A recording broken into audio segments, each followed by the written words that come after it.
Muchísimas bendiciones para toda la iglesia, para todos los hijos de Dios, para todos mis hermanos del conocimiento pleno en Cali, Colombia y el mundo entero. Muchísimas bendiciones. Que el Señor Dios poderoso siga manifestando bendiciones cada día en sus vidas, en sus hogares, en sus familias, y que durante todo este tiempo de cuarentena Dios sea manifestando su poder glorioso en toda su vida de una manera integral. Me gozo de estar una vez más aquí con todos ustedes y quiero decirles de que esta semana estaremos haciendo un balance de cómo van los primeros 15 días del mes de septiembre, y probablemente hoy, que es 12 de septiembre, sábado, que estoy grabando este mensaje, probablemente dentro de 8 días, domingo, estaremos nuevamente reunidos en la congregación con todos los protocolos de bioseguridad y con todo el cuidado y con todas las normas que ha establecido la ley y la alcaldía de Cali. De modo que yo les estaré avisando previamente de aquí al miércoles para que nos preparemos para nuestra primera reunión con mucho cuidado y con mucha prevención dentro de 8 días, domingo.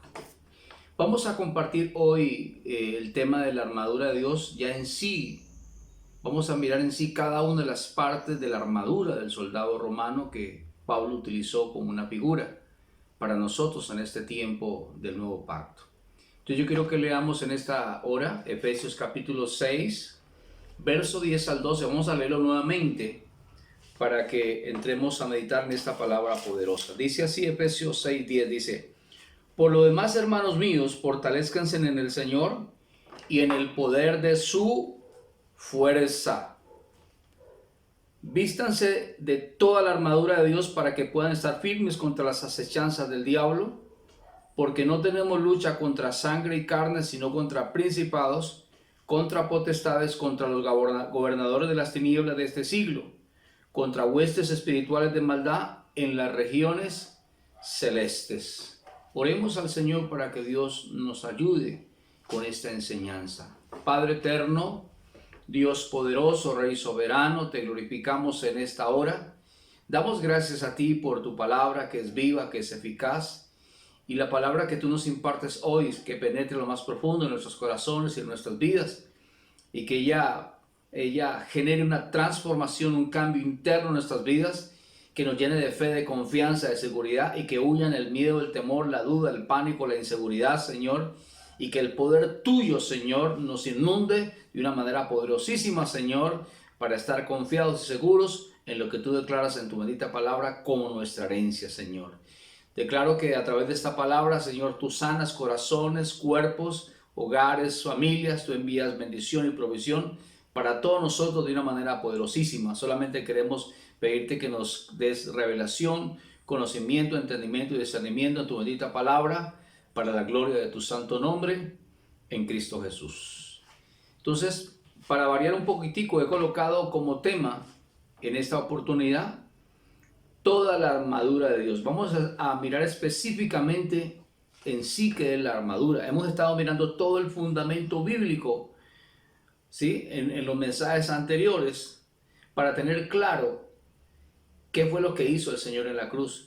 Y ahora nos vamos a ir ya a sintetizar y vamos a enfatizar en sí qué es la armadura. Por eso he titulado el tema Toda la armadura de Dios.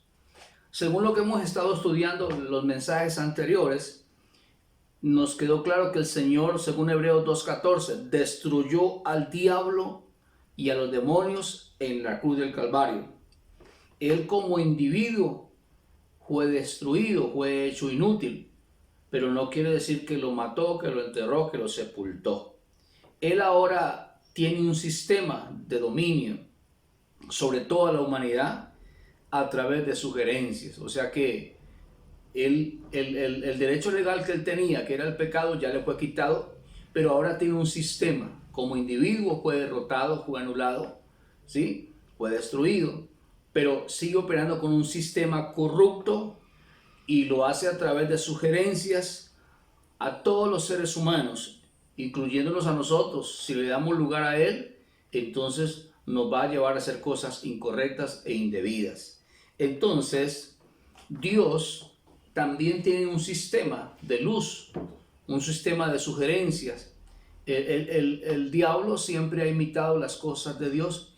Él trabaja con sugerencias y Dios trabaja también con sugerencias, sino que las sugerencias de Dios son buenas y las sugerencias de Él es hacer lo incorrecto, hacer lo indebido, lo impuro, lo malo, lo torcido, lo chueco. Entonces, Dios siempre a nosotros nos sugiere siempre cosas buenas, nos hace un llamado para hacer lo correcto, lo bueno, lo amable, lo puro, ¿sí? Y Él nunca nos va a sugerir cosas malas. Él siempre nos va a sugerir cosas buenas. Y hoy nosotros tenemos la ventaja, la iglesia del Nuevo Pacto, el privilegio de tener al Espíritu Santo, que es el que nos da el discernimiento cuando viene un pensamiento en nuestra mente, ¿sí? Y dice 2 Corintios 10:4, dice que cuando viene un pensamiento contrario, lo llevamos cautivo a la obediencia a Cristo. O sea, lo rechazamos, lo anulamos con la ayuda del Espíritu Santo. Entonces, el mal está presente hoy. No podemos decir que no hay cosas malas, no hay personas malas. Hoy hay hombres corruptos, hoy hay hombres malos, ¿sí? Que están influenciados por el sistema que el enemigo ha montado a través de sugerencias, ¿sí? Y dice Efesios capítulo 6, vamos a leer el verso 12, dice: no tenemos lucha contra sangre y carne, sino contra principados, contra potestades, contra los gobernadores de las tinieblas de este siglo, contra huestes espirituales de maldad que operan en las regiones celestes. O sea, en este tiempo tenemos unas huestes espirituales diferentes a las que existían antes de la cruz, porque las de antes de la cruz era el diablo, los demonios, la muerte, el pecado, y eso el Señor ya lo quitó. Hoy esas huestes espirituales de maldad están en las mentes, en las conciencias de aquellos que no conocen al Señor, de aquellos que están en ignorancia de Dios. Por tanto, ellos están en tinieblas, y al haber tinieblas en sus mentes, solamente hay pensamientos corruptos, depravados, de destrucción, ¿sí? Esa es la lucha que tenemos nosotros hoy, la iglesia, contra esos principados y esas potestades de este siglo, el siglo después de la cruz. Entonces, ellos están vigentes, estos gobernadores están vigentes, dice que operan en las regiones celestes. Las regiones celestes es la conciencia del ser humano que no conoce al Señor, del ser humano que no tiene revelado a Cristo. Esas son las regiones celestes, ¿sí? Y entonces en ellos, al no haber revelación de Cristo, pues hay tinieblas, hay ignorancia. Y estos principados y estas potestades operan en diferentes niveles, en diferentes extractos sociales. No se escapa nadie, ni con raza, ni color. Ellas dañan toda la humanidad, ¿sí? Desde el hombre que está tirado en una calle porque ha ingerido droga, alcohol, se volvió un drogadito, un alcohólico, ¿sí? A él algún día alguien le hizo una sugerencia y lo invitó a que ingiriera droga, a que ingiriera alcohol, y poco a poco se fue hundiendo en ese mundo oscuro. Perdió su familia, perdió su empleo, perdió todo, y hoy está tirado en una calle. Pero a él nadie le abrió la boca para meterle la droga o el alcohol. Él aceptó. Le hicieron una sugerencia, le hicieron una invitación y él aceptó. Este sistema corrupto lo destruyó. Pero también hay otros niveles más elevados en los grandes hombres que manejan las grandes economías, los presidentes, los gobernadores de las naciones. En ellos también hay principados y potestades de maldad, y ellos están maquinando cosas corruptas. Quizás en este momento están pensando en disminuir la humanidad, la población mundial. Quizás en este momento, quizás también científicos y gente muy estudiada es la que ha creado este virus que está dañando la humanidad de una manera artificial con el propósito de causar muerte. Pero también hay otros hombres como Elkin Patarroyo, Louis Pasteur, que son personas que Dios les ha sugerido que creen vacunas para proteger la vida de la humanidad contra tantas infecciones que vienen. Entonces, hay dos sistemas de sugerencias. Uno, el que hace Dios de hacer lo correcto, lo bueno, lo amable, lo puro. Y hay un sistema de tinieblas, de oscuridad que está operando en este momento, que incitan a los hombres a hacer lo corrupto y que incitan a aquellos que no conocen a Cristo. Porque aquellos que conocen a Cristo no le pueden cautivar, porque ahora son totalmente diferentes, son seres de luz, por tanto rechazan toda obra de las tinieblas y toda obra de oscuridad. Entonces, nosotros tenemos que vestirnos, dice el consejo del apóstol Pablo, en el verso 13 dice, Efesios 6:13 dice así: por tanto, tomen toda la armadura de Dios para que puedan resistir en el día malo y habiendo acabado todo, estén firmes. Entonces, lo que necesitamos nosotros ahora ya, y vamos a estudiar ahora lo que en sí es la armadura de Dios. El apóstol Pablo toma una figura de un soldado romano. Un soldado romano de la época, él tenía una armadura para ir a la batalla. Y esa armadura tenía, primero que todo, tenía de abajo hacia arriba, tenía unas botas, unos zapatos especiales para batallar. Luego, subiendo más arriba, tenía un cinturón que le ceñía los lomos, que era el que le daba la firmeza para poder él avanzar en la batalla. Luego, más arriba, tenía una coraza de justicia, que era la que protegía los órganos vitales del cuerpo. Luego, más arriba, tenía el yelmo, que era como un casco que protegía de cualquier ataque del enemigo a su cabeza, porque la cabeza es una parte débil del soldado. Un golpe en la cabeza es letal. Luego tenía en su mano un escudo para defenderse contra todos los ataques enemigos. Y luego en la otra mano tenía una espada, que es la única arma ofensiva que tenía el soldado para defenderse contra el enemigo. Entonces vamos a estudiarlas específicamente cada una de ellas, como lo dice aquí el apóstol Pablo en Efesios 6, ¿sí? Vamos a leer el verso 14 y vamos a comenzar a estudiar cada una de las partes de la armadura de Dios. Dice el verso 14, dice: estén pues firmes, ceñidos sus lomos con la verdad. ¿Sí? Entonces, lo primero que aparece allí es ceñir los lomos con la verdad.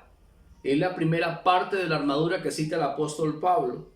Entonces, así como en el soldado la correa le daba firmeza para poder avanzar, porque cuando un soldado no tenía una correa, una riata en su cintura, pues entonces no se podía desplazar. Entonces, en el plano espiritual, esa coraza, ese cinturón de la verdad, ¿sí? Es importante que nosotros lo podamos entender y lo podamos comprender, ¿sí? Eso tiene que ver con nuestra personalidad, ¿sí? Afectada por el conocimiento de Cristo. Eso tiene que ver con el conocimiento de Cristo y su obra perfecta en la cruz. Jesús dijo en Juan 8:32, conocerán la verdad y la verdad los hará libres. ¿Qué es lo que hace la verdad? Nos liberta, ¿sí? Esa verdad que necesitamos conocer, ¿sí? Esa verdad que necesitamos conocer nosotros es que el Señor le hizo un juicio al diablo y a los demonios en la cruz y los destruyó. ¿Para qué? Para que no le tengamos miedo más al diablo y no sigamos luchando contra alguien y sus secuaces que están derrotados, que están aniquilados. Entonces vamos a leer 3 textos donde nos confirmas que esa es la verdad que necesitamos conocer nosotros, que el Señor destruyó al diablo y a los demonios en la cruz del Calvario. Vamos a leer 3 textos y dice así: Colosenses capítulo 2, verso 14. Quiero que lo lea con la guía del Espíritu Santo. Colosenses capítulo 2, verso 14, dice así la palabra: anulando el acta de los decretos que había contra nosotros, que nos era contraria, quitándola de en medio y clavándola en la cruz. El acta de los decretos que nos era contraria era la ley mosaica. ¿Por qué era contraria? Porque nadie la podía cumplir. Y dice el verso 15, es donde yo quiero que centremos nuestra atención. Dice, y despojando a los principados y a las potestades. Esos principados y esas potestades, dice que los despojó. ¿De qué los despojó? Del derecho legal que ellos tenían para dañar la humanidad. O sea, estos principados y estas potestades operaban en el siglo pasado. Por eso Pablo en Efesios 6:12 dice principados y potestades de este siglo, porque las del siglo pasado eran diferentes a las de este siglo. Entonces, dice que Jesús con su sacrificio en la cruz del Calvario y al quitar el pecado les quitó el derecho legal que ellos tenían para dañar la humanidad, el diablo y los demonios. Dice, y despojando a los principados y a las potestades los exhibió públicamente, triunfando sobre ellos en la cruz. La pregunta es, ¿el Señor ganó, perdió, empató? ¿Qué dice la palabra? Dice que triunfó sobre esos principados y esas potestades. ¿Cómo triunfó? Con su sacrificio, derramando la sangre, quitando el pecado para quitarles el derecho legal que ellos tenían para acusar a los hijos de Dios. Entonces, dice que triunfó sobre ellos en la cruz. O sea, es claro que en la cruz hubo una victoria. ¿Sobre quién? Sobre el diablo y los demonios. Esa es la verdad que necesitamos conocer nosotros. Porque la religión y la tradición nos ha enseñado una cosa totalmente diferente y por eso siempre estamos luchando contra un enemigo que está derrotado, contra unos demonios que ya están inoperantes. Vamos a leer Judas capítulo 1, versículo 6. Judas capítulo 1, versículo 6. Pero antes quiero que leamos Primera de Pedro, antes de ir a Judas, primera carta de Pedro. Primera carta de Pedro, capítulo 3, verso 22. Quiero que lo leas conmigo, a ver si el Señor triunfó o no triunfó. Dice, Primera de Pedro 3, 22 dice así, quien habiendo subido al cielo, ¿quién? El resucitado, está sentado a la diestra de Dios y a él están sujetos ángeles, autoridades y potestades. O sea que el Señor recuperó el dominio. En Mateo 28, 18 dice, toda potestad me ha sido dada en el cielo y en la tierra. O sea que el Señor tomó nuevamente el gobierno, el reino, el dominio y la autoridad y está gobernando a través de su iglesia que está entendida. Por eso Dios necesita una iglesia que entienda, que comprenda qué fue lo que pasó en la cruz, porque la iglesia que no entiende eso, pues es una iglesia que está llena de temor, de pánico, de duda y inseguridad. Pero la iglesia que entiende sabe qué fue lo que pasó, qué fue lo que sucedió y cuál es el poder que el Señor nos ha asignado y cuál es el reinado que el Señor nos asignó a nosotros para gobernar esta tierra. Ahora sí vayamos a Judas capítulo 1, versículo 6, antes de Apocalipsis. Mire lo que dice Judas 1:6, dice, mire, preste atención, ¿dónde están los ángeles caídos? Dice así, y a los ángeles que no guardaron su dignidad. ¿Cuándo no guardaron ellos su dignidad? En el cielo, cuando se aliaron con este ángel querubín protector y se rebelaron contra Dios. Dice, ahí no guardaron su dignidad, su postura, su sometimiento al gobierno de Dios, allá en el reino eterno, en el trono de Dios. Dice, y a los ángeles que no guardaron su dignidad, sino que abandonaron su propia morada, ¿sí? Porque los arrojaron del cielo a la tierra. Los ha guardado bajo oscuridad en prisiones eternas para el juicio del gran día. O sea que ellos tenían un derecho de operación hasta la cruz. Por eso en Juan 8, 28, el demonio le dice, has venido para atormentarnos antes de tiempo, le dice a Jesús. Y después de la cruz, ellos los ha guardado bajo oscuridad en prisiones externas para el juicio del gran día. A ellos le van a hacer un juicio, pero ellos ya están prisioneros. Entonces, ¿qué es lo que está dañando la humanidad hoy? El ignorar esta verdad. Conocer esta verdad va a hacer que tu mente esté blindada. Para que cuando este mundo corrupto te tire un pensamiento y te invite a hacer cosas incorrectas, indebidas, que van en contra de Dios, tú te niegues porque ahora conoces la verdad. Porque ahora conoces la obra del Señor perfecta en la cruz del Calvario. Y no les vas a atribuir eso al diablo y a los demonios, porque ellos ya no tienen poder sobre tu vida. Porque ahora el que tiene el poder sobre tu vida se llama Jesucristo. Entonces dice, y conocerán la verdad, y la verdad los hará libres. No dice que la verdad nos va a hacer libres. Dice que lo que nos va a hacer libres es conocerla, entenderla, de su espíritu a mi espíritu, que lo pueda entender, que lo pueda comprender, ¿sí? Entonces, si el espíritu no me enseña esta verdad, pues yo voy a seguir creyendo en el diablo y en los demonios, y todo lo malo que suceda en mi vida se lo voy a atribuir al diablo y al demonio, y voy a estar preso en pánico, temor, duda, inseguridad todo el tiempo de mi vida. Entonces, hay mucha gente que lleva 20, 30 años y hasta 50 años sentado en una congregación, ¿sí? Y si el ministro que está allí no conoce la verdad de lo que pasó en la cruz, entonces no va a poder transmitirte el conocimiento. Y por eso cada 8 días o cada 15 días a ese hermano que ya lleva 50 años allí hay que pasarlo adelante, untarle aceite y hacerle una liberación ya en un plano físico. Y eso es lo que se ve en la gran mayoría de las congregaciones. Pero verdaderamente lo que nos hace libres es el conocimiento de la verdad, de lo que pasó en la cruz del Calvario. Entonces, por eso hay que estar ministrando liberación cada 8, cada 15, una vez al mes. Y esa es la problemática de la iglesia, que no conoce la verdad. Entonces, si un hijo de Dios que tiene el Espíritu Santo, ¿por qué va a haber necesidad de hacerle liberación? ¿Será que el Señor puede vivir dentro de nosotros y cohabitar con un demonio, con el diablo? Eso no cabe en la cabeza de un hijo que esté entendido en la palabra. Entonces Dios quiere que podamos tener claras estas cosas. Por eso hoy se hace la llamada guerra espiritual. O sea, se pelea contra un enemigo que ya fue destruido por el Señor en la cruz del Calvario.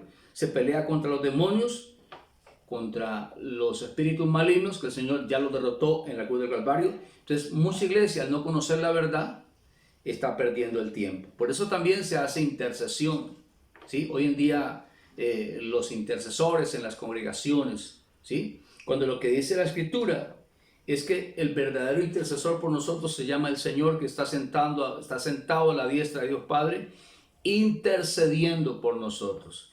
Ningún hijo de Dios aquí en esta tierra puede hacer una intercesión más poderosa que la que hace el Hijo de Dios ante el Padre. Cuando usted y yo estamos pasando una necesidad X, la que sea, entonces Él intercede ante el Padre, ¿sí? Y le dice: Padre, yo ya pagué, yo ya hice un sacrificio en la cruz, yo ya pagué para que mi hijo reciba la bendición. Entonces, por eso ningún intercesor aquí en la tierra podrá presentarse delante de Dios y presentar un sacrificio físico que supere al que hizo el Hijo de Dios en la cruz del Calvario. Primeramente, porque la sangre nuestra no es sangre divina, no es sangre santa como la de Él. Por eso cuando el Hijo se presenta ante el Padre para interceder por usted y yo, presenta la sangre divina que Él derramó en la cruz del Calvario. Y es allí donde Él intercede por usted y por mí, y el Padre entonces nos bendice y se manifiesta en nuestras vidas. Dios quiere que entendamos, que tengamos estas cosas claras. ¿Qué es la verdad? ¿Qué es tener ceñidos los lomos con la verdad? Es importantísimo, es vital que haya ese conocimiento. Esa es la verdad que necesitamos conocer. Y esa es la verdad que nos va a sustentar. Y esa es la verdad que va a hacer que nosotros tengamos una correa en nuestros lomos. Una correa que nos llene de fuerza y de fortaleza. La segunda parte de la armadura de Dios que nombra el apóstol Pablo en Efesios 6 es la coraza de justicia. Era una armazón metálica que protegía los órganos vitales del soldado romano. En el plano espiritual, esa coraza de justicia es su sacrificio, es el derramamiento de su sangre, ¿sí? Es el derramamiento de la sangre divina del Señor Jesucristo, que a través de ese derramamiento nos justificó delante del Padre. ¿Por qué? Porque todos en Adán habíamos muerto, porque todos pecamos en Adán. Y dice Romanos capítulo 5, versículo 9, para que lo lea, dice así la palabra: pues mucho más estando ya justificados en su sangre, por él seremos salvos de la ira, porque el pecado produce ira. Cuando un hijo cometía pecado, la ira de Dios se derramaba sobre él. Y como el pecado ya fue quitado, dijo Juan el Bautista, este es el Cordero de Dios que quita el pecado del mundo, o sea, de todos los hombres, ¿sí? Ese pecado, esa sangre quitó el pecado y por eso fuimos justificados por el Señor. Y también hay otro texto que nos sirve para sustentar la coraza de justicia, Efesios 1:7, Primera de Juan 1:7, y vamos a leer ahí también Romanos capítulo 3, verso 21. Romanos 3:21 dice así la palabra: pero ahora, aparte de la ley, se ha manifestado la justicia de Dios, testificada por la ley y por los profetas.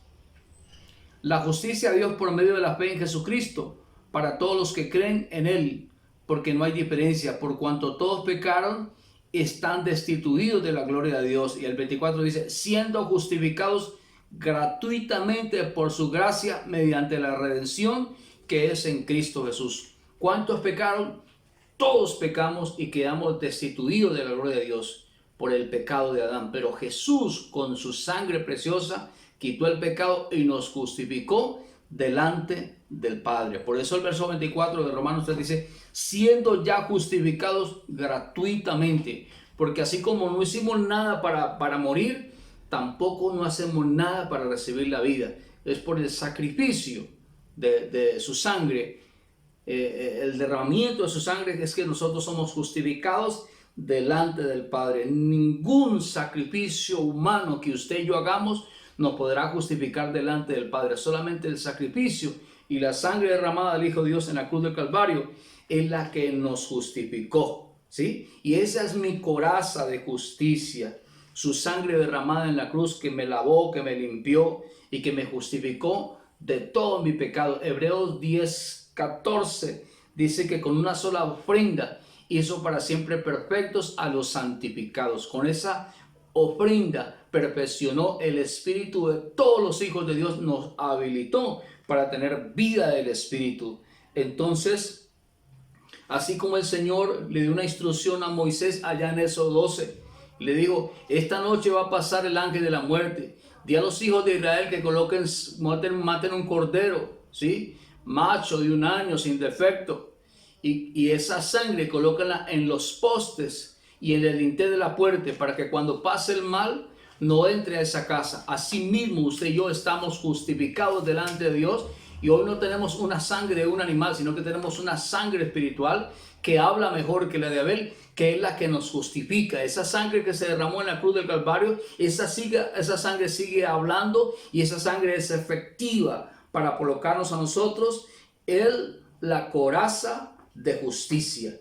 Y vamos a mirar la tercera parte del soldado romano. Dice calzado los pies con el apresto del evangelio de la paz. O sea, un soldado que no tenga, que tenga coraza, que tenga ceñido el lomo con la verdad, pero que no tenga unos buenos zapatos, unas buenas botas para ir a la guerra, pues difícilmente va a poder ganar la batalla. Entonces, dice el apóstol Pablo, dice, cálcense los pies con el apresto del evangelio de la paz.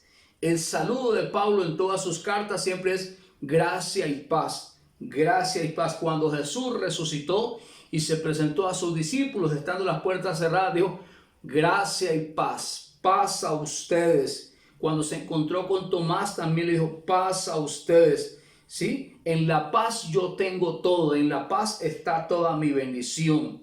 ¿Sí? Quiero que leamos en Romanos 10:15, bien importante para que entendamos cuando usted y yo como soldados tenemos los pies calzados con el apresto del evangelio de la paz. Romanos capítulo 10, quiero que lo lea conmigo para que sepamos de qué se tratan esos zapatos, esas botas. Romanos capítulo 10, verso 15 dice así, ¿y cómo predicarán si no fueren enviados? Como está escrito, cuán hermosos son los pies de los que anuncian la paz, de los que anuncian buenas nuevas. Cuando yo tengo esos zapatos, cuando yo conozco la verdad, cuando yo he sido justificado delante del Padre y ahora yo esa bendición que tengo la comparto, la transfiero, la divulgo a las demás personas. O sea, el hecho que nos quedemos con la boca cerrada y no compartamos esto tan poderoso que Dios nos está transmitiendo, quiere decir que yo no tengo las botas puestas. Por eso dice, cálcense los pies con el apresto. El apresto quiere decir diligencia, que no te puedes quedar callado, que tenemos que hablar, que cuando Dios te coloque gente delante de ti para que le hables de la verdad, para que le hables de la coraza de justicia, es un deber, es una obligación suya y mía de compartir esta palabra, para que el Hijo de Dios no esté más indefenso y no esté más en yugo de esclavitud, no esté más en maldición, no esté más en enfermedad, sino que pueda levantarse. Y también, así como usted y yo tenemos los beneficios del reino, ellos también los puedan tener. Por eso el profeta Isaías dijo en Isaías 53:1, dice, cuán hermosos son los pies de los que anuncian buenas nuevas. El evangelio del reino son buenas y nuevas, buenas noticias y nuevas noticias. No son malas noticias y viejas. Hoy en día en muchos púlpitos se enseñan noticias malas y viejas, y eso mete miedo, eso mete pánico a la iglesia. Necesitamos tener el evangelio de la paz calzado, los pies, ser presurosos para llevar la palabra del Señor. Entonces, si yo separo lo precioso de lo vil, como dice Jeremías 15:19, entonces voy a ser como la boca de Dios. Si renuncio a toda esa cosa oscura en mi vida y tomo lo precioso, que es lo que me enseña el Señor con su evangelio, entonces yo voy a proclamar su palabra y voy a transmitir vida a través de mis labios. La vida de Dios va a salir por la boca tuya y mía, y los ríos de agua vida van a ser restaurados, van a restaurar a muchas personas, van a restaurar a mucha iglesia. Entonces, la palabra declara, calzado los pies con el apresto del evangelio de la paz. Otra parte bien importante que enseña el apóstol Pablo del soldado romano es el yelmo de la salvación. El yelmo de la salvación era como un casco, era un casco que protegía, como las personas que van hoy en las motos. ¿Para qué se colocan ellos el casco en la cabeza? Porque la cabeza es una parte vulnerable del ser humano. Un golpe en la cabeza casi siempre es de muerte. Entonces dice el yelmo de la salvación. Ese yelmo de la salvación tiene que ver con que usted y yo fuimos salvos una vez y para siempre. Y esto causa roncha, y esto ha sido difícil de entender por la iglesia, ¿sí? Porque hemos entendido, hemos malinterpretado y hemos creído que haciendo nosotros cosas buenas nos vamos a salvar. No, Él nos salvó una vez y para siempre, ¿sí? Dice Efesios capítulo 1, verso 4, es un texto que hemos leído muchas veces. Dice, según nos escogió en Él antes de la fundación del mundo. O sea que Dios te escogió a ti y a mí y a toda nuestra familia. Cuando nos escogieron antes de la fundación del mundo.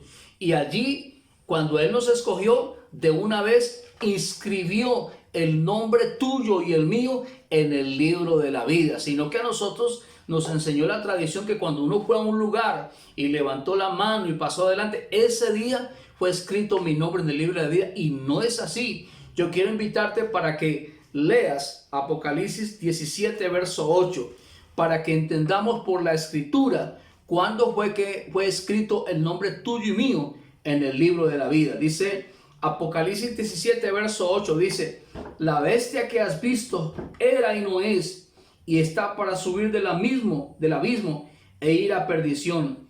Y los moradores de la tierra, aquellos cuyos nombres no están escritos desde la fundación del mundo en el libro de la vida, se asombrarán viendo la bestia que era y no es y será. O sea que nosotros no la vamos a ver. ¿Quiénes son los que la van a ver? Los que no tienen sus nombres escritos antes de la fundación del mundo. Entonces el yelmo de la salvación tiene que ver con que usted y yo entendamos que el Señor nos salvó a nosotros antes de la fundación del mundo, cuando Él nos escogió para ser su pueblo, cuando Él nos predestinó en amor para buenas obras. Él trazó un destino para usted y para mí. Eso tiene que estar claro aquí en nuestra mente. Ese es el yelmo de la salvación, que la iglesia no ha podido entenderlo y que no lo ha podido aceptar. Porque nosotros, la tradición nos enseñó: pase adelante, haga esta oración conmigo. Señor, yo te confieso, yo te acepto, escribe mi nombre. Eso es bonito, es buena fe, pero no es verdad. Y lo hemos enseñado porque no entendíamos, pero Dios ahora está reformando y está corrigiendo y nos está diciendo cuál es el yelmo de la salvación. Entonces, necesitamos entender, ¿sí?, que si el Señor nos escogió a usted y a mí antes de la fundación del mundo, el final tuyo y mío no puede ser en el infierno, ardiendo por los siglos de los siglos en una llama, como nos ha enseñado la tradición. Y por eso es que tenemos miedo. Pero no es así. Vamos a leer 2 Timoteo 1:9. Segunda carta a Timoteo, capítulo 1:9. Dios quiere que tengamos claro qué es el yelmo de la salvación. 2 Timoteo, capítulo 1, versículo 9. Dice así la palabra. Dice: quien nos salvó. No dice que nos va a salvar. Quien nos salvó y llamó con llamamiento santo, no conforme a nuestras obras, no por lo que usted y yo hagamos bueno o malo, ¿sí?, sino que según el propósito suyo y la gracia que nos fue dada en Cristo Jesús antes de los tiempos de los siglos. Ese antes de los tiempos de los siglos es antes de la fundación del mundo. Dios colocó gracia en usted y en mí cuando éramos espíritu y Él nos escogió, según Efesios 1:4. ¿Cuándo nos salvaron? Antes de la fundación del mundo. Entonces, ¿cuándo escribieron el nombre tuyo y mío en el libro de la vida? Antes de la fundación del mundo. No lo pueden borrar. El destino tuyo y mío no es el infierno. Lo que está en juego ahora es disfrutar el reino. Si tú no obedeces la palabra, los principios y los valores, Dios va a tratar con tu vida, Dios te va a disciplinar. Pero si obedecemos, lo que nos espera son cosas gloriosas, poderosas, maravillosas. No tengas miedo, tengamos confianza. Tengamos confianza. Vamos a leer otro texto contundente. Quiero leerlos porque estos textos no son muy conocidos, no son muy leídos. Dice Hechos capítulo 13, verso 47. Hechos capítulo 13, verso 47. Mira lo que dice la palabra. Hechos 13, 47. Dice así la escritura. Dice, Hechos de los Apóstoles capítulo 13, verso 47. Dice: porque así nos ha mandado el Señor diciendo: te he puesto para luz de los gentiles, a fin de que seas para salvación hasta la última de la tierra. Ahí estaba el apóstol predicando la palabra. Y mire lo que sucede. Verso 48. Quiero que preste bastante atención. Los gentiles, oyendo esto, se regocijaban y glorificaban la palabra del Señor, y creyeron todos los que estaban ordenados para vida eterna. Pregunta: a esos que estaban ordenados para vida eterna, ¿cuándo los ordenaron? ¿Cuándo los nombraron? Antes de la fundación del mundo. Y vamos a leer otro texto.